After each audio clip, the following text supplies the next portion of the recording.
Sino-sino nga ba ang pinakamalakas na ninja noong panahon ng ikatlong digmaan ng mga shinobi sa anime na Naruto Shippuden? Titignan nga din natin kung tama ba ang kanilang pagkakasunod-sunod, batay sa kanilang lakas at teknik. At kung pareho ba tayo ng mga naiisip na karakter na nararapat sa listahan na ito. Halina't samahan niyo akong alamin at kilalanin ang mga malalakas na shinobi sa ikatlong dakilang digmaan ng mga ninja.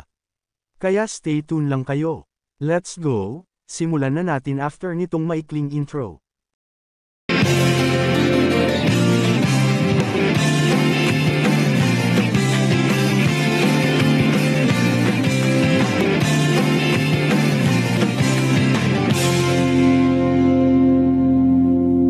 Nasa pang-10 pwesto nga ang isa sa paborito nating karakter na kilala sa bansag na Copy Ninja.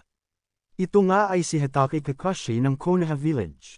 Bagamat bata pa lamang siya sa edad na 13 taong gulang, si Hatake Kakashi nga ay nakilahok na sa digmaan noong ikatlong digmaan ng mga ninja sa ilalim nga ng pangangalaga ng kanyang sensei na si Minato. Kahit hindi pa siya ganun kalakas noong panahong ito, ay nakatulong na kay Kakashi ang kanyang pagiging henyo bilang isang ninja. Pero kahit ganoon ay mayroon na siyang lakas na taglay para kahit paano ay makasabay sa ibang ninja ng ibang bayan. Mas lalo ngang tumaas ang antas ng kanyang kakayahan, nang matanggap niya ang Sharingan mula sa kanyang kaibigan at teammate na si Obito. Na noon ay inakala ng lahat na patay na dahil sa pagligtas nga nito sa kanyang kaibigan.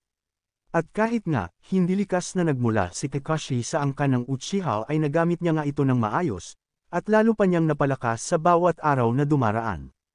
Kaya tingin ko ay tama lamang na mapabilang ang idol natin sa listahan ng malalakas na ninja ng panahong ito.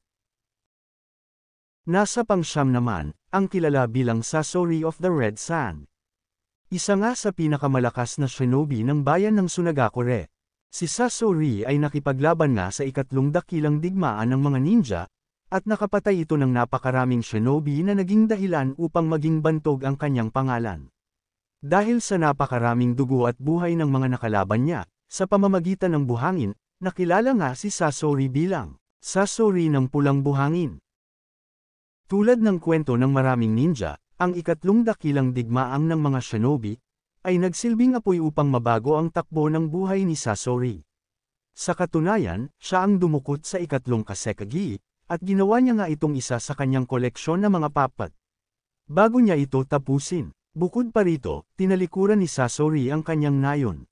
Naging isang rogue ninja at sumali sa sikat na grupo na Akatsuki. Kilalanin naman natin ang nasa pang-8 pwesto. Siya ay si Danzo Shimura mula sa bayan ng Konoha Village. Si Danzo Shimura ay isa sa pinakamalakas na shinobi na nakibahagi sa Third Great Ninja War. Pinamunuan niya ang kanyang sekretong unit, na tinatawag na Black Anbo sa digmaan laban sa mga ninja mula sa Omega Core. At dito nga ay gumawa siya ng mga maduming paraan para paglabanan ang grupo nila Hanzo, at nooy nagsisimula pa lang na grupo ng Akatsuki. Kung saan ay humantong nga ito sa pagkamatay ng kanilang leader na si Yahiko. Bagamat hindi malinaw na ipinakita sa atin ang kapangyarihan ni Danzo Shimura sa panahong ito. Ang pagiging karibal niya sa ikatlong Hokage na si Hiruzen Sarutobi, ay sapat ng patunay na mayroon siyang lakas na pang-Hokage level na shinobi. At higit ngang tumaas pa ang antas ng lakas ni Danzo matapos nga niyang taglayin ang kapangyarihan ng Sharingan, matapos niya nga ipag-utos na i-massacre ang buong angkan ng Uchiha. Pero nangyari nga iyon, pagkatapos ng ikatlong dakilang digmam ng mga ninja. Nasa pang-7 pwesto naman ang isa sa Jonin Ninja, na nagmula sa angkan ng mga Uchiha sa bayan ng Konoha. Sikat at kilala nga, bilang Shisui the Teleporter, ang batang ninja na ito. Si Shisui Uchiha, ay isa sa maraming bata na napilitang sumabak sa labanan noong panahon ng ikatlong dakilang digmaan ng mga ninja. Sa panahon ng digmaang ito, wala pang 10 taong gulang si Shisui. Pero kahit ganon, nagtataglay siya ng kapangyarihan na lagpas pa sa antas ng karaniwang Jonin. Kahit na napakabata pa lamang ni Shisui Uchiha, ay naabot niya na agad ang level ng Mangekyo Sharingan, sa panahon ng digmaang ito. At nagagamit niya nga ang kapangyarihan, na tinatawag na Koto Amtsu Kami, isang pambihirang teknik na Genjutsu, na talaga namang overpower, at magagamit mo nga lang ito kung naabot mo na ang kapangyarihan ng Mangekyo Sharingan. Kaya hindi nakakagulat na mas mataas pa ang bilang niya kaysa kanila Danzo at Sasori. Imagine ninyo mga kaunggoy, kung hindi lang siya nawala ng maaga, ay kakaibang halimaw na Uchiha na kasing lakas ni Madara, o baka nga ay nahigitan niya pa ang taglay na lakas nito kung nagkataon.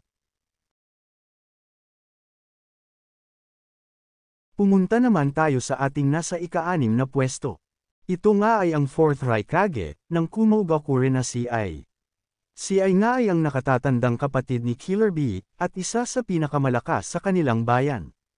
Sa panahong ito, siya ang responsable sa pamumuno ng kanyang sariling unit, batay sa mga flashback ng ikatlong dakilang digmaan ng mga shinobi. Dito niya nga rin nakuha ang titulo ng isang Raikage, matapos niyang makaharap sa isang laban, ang Yellow Flash of the Leaf na si Minato Namikaze. Pagdating naman sa kapangyarihan, ay sobrang lakas din nitong si Ai. Sapat na ang dahilan nito ay ang naging pagtutuos nila ni Minato, at nakuha nga niya ang respeto ng Yellow Flash ng Konoha. Matapos nga nitong makasabay sa kanilang naging laban. Nakuha naman ng kanyang bunsong kapatid ang ating ika-5 pwesto.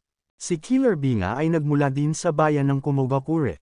Siya nga rin ay nakipaglaban kasama ang kanyang kapatid na si Ai noong ikatlong dakilang digmaang ng mga ninja. Kahit hindi masyadong halata sa hitsura ni Killer Bee na mayroon siyang kakayahan na lumaban sa digmaan, ay nakilahok pa nga rin siya at ipinamalas ang kanyang lakas at husay upang matulungan ang kanyang kapatid at ang kanilang bayan. Sa kanilang sagupaan laban sa bayan ng Konoha sa pamumuno ni Minato, ay tanging siya nga lang ang nagawang mag-react sa bilis ni Minato, bagay na hindi nagawa ng kanyang kuya na si Ai. At nagpapatunay ito na mas malakas, maliksi at mas matalas na ninja itong si Killer Bee kaysa sa kanyang kapatid. Dagdag mo pa dyan, ang kanyang pagiging Jinchuriki, kung saan, siya nga ang una nating nakilala na shinobi na kayang kontrolin ang kapangyarihan ng isang tail beast.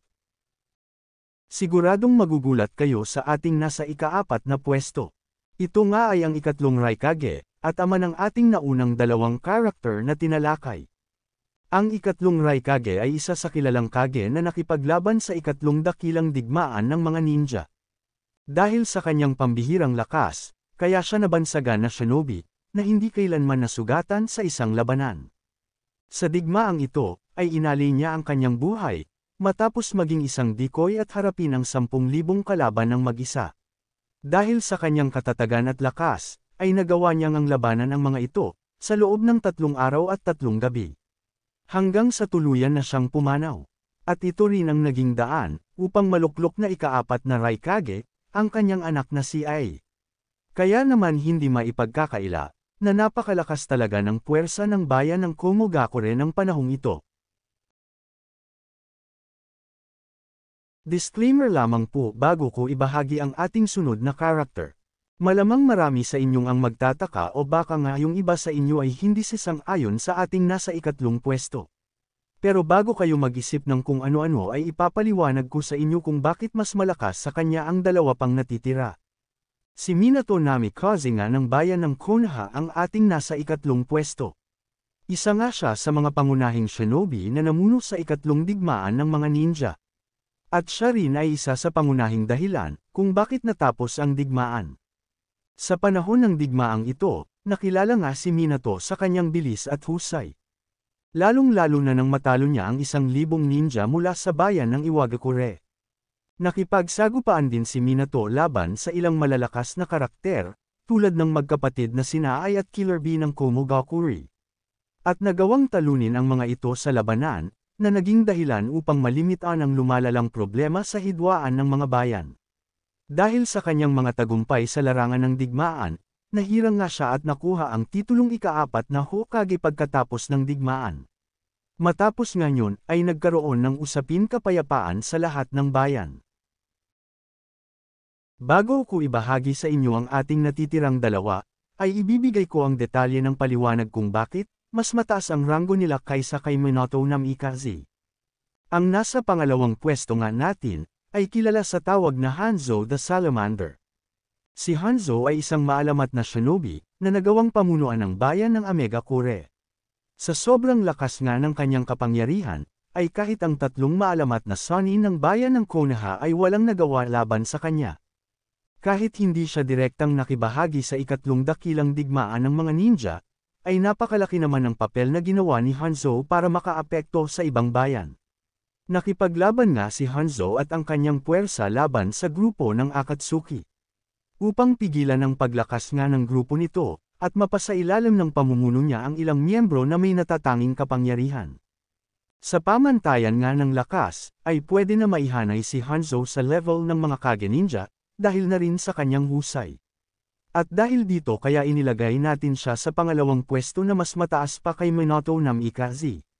Sinasabi pa na, matapos ang ikatlong digmaan ng mga ninja ay humina nga ang lakas ni Hanzo dala ng kanyang katandaan, at nagawa siyang matalo ni Pain sa kanilang paghaharap na naging dahilan ng kanyang kamatayan. For sure ay maraming mag-a-agree sa ating susunod na character, at ang shinobi na nauna sa ating listahan. Siya nga ay si Uzumaki Nagato. Si Nagato Uzumaki, kilala rin sa tawag na Pain, ay gumanap ng malaking papel sa ikatlong dakilang digmaan ng mga ninja. Bilang isang bata, nasaksihan ni Nagato ang mga kakilakilabot na digmaan, na talaga namang nakaimpluwensya sa kanyang pananaw patungkol sa kapayapaan, at humantong pa nga ito upang magnais sila ng isang mundong walang salungatan, kasama ng kanyang mga kaibigan na sina Konan at Yahiko. Binuo nila Nagato ang organisasyong tinatawag na Akatsuki, na sa simula ay may layuning magdala ng kapayapaan sa kanilang bayan at mga karatig lungsod. Kahit na isang bata pa lang si Nagato, ay kinilala na ang kanyang mga kakayahan bilang isang makapangyarihang ninja, taglay niya ang Rinnegan, isa sa pinakamakapangyarihang eye power, at kasama sa mga malakas na bloodline sa mundo ng Naruto. Dahil sa mga kasanayan at taktika ni Nagato sa larangan ng digmaan, tinawag siyang The God of Shinobi sa panahong ito. Lalo pang ang lumakas ang kanyang kapangyarihan, nang magawa niyang makontrol ang Bishu or Ten Tails, lumikha ng teknik na tinatawag na The Sixth Path of Pain, makapaghiganti sa pagkawala ng kanyang kaibigan na si Yahiko, sa pamamagitan ng pagtapos sa buhay ni Hanzo the Salamander, at tumayong bagong leader ng grupong Akatsuki na purong piling rogue ninja ang mga kasapi. Kaya naman nararapat siya sa ating number 1 slot ng mga malakas na shinobi noong ikatlong dakilang digmaan ng mga ninja. At dito na po nagtatapos ang ating paglilista. Kamusta mga kaunggoy, sana ay nag-enjoy at may bago na naman kayong natutunan sa ating tampok ngayong araw.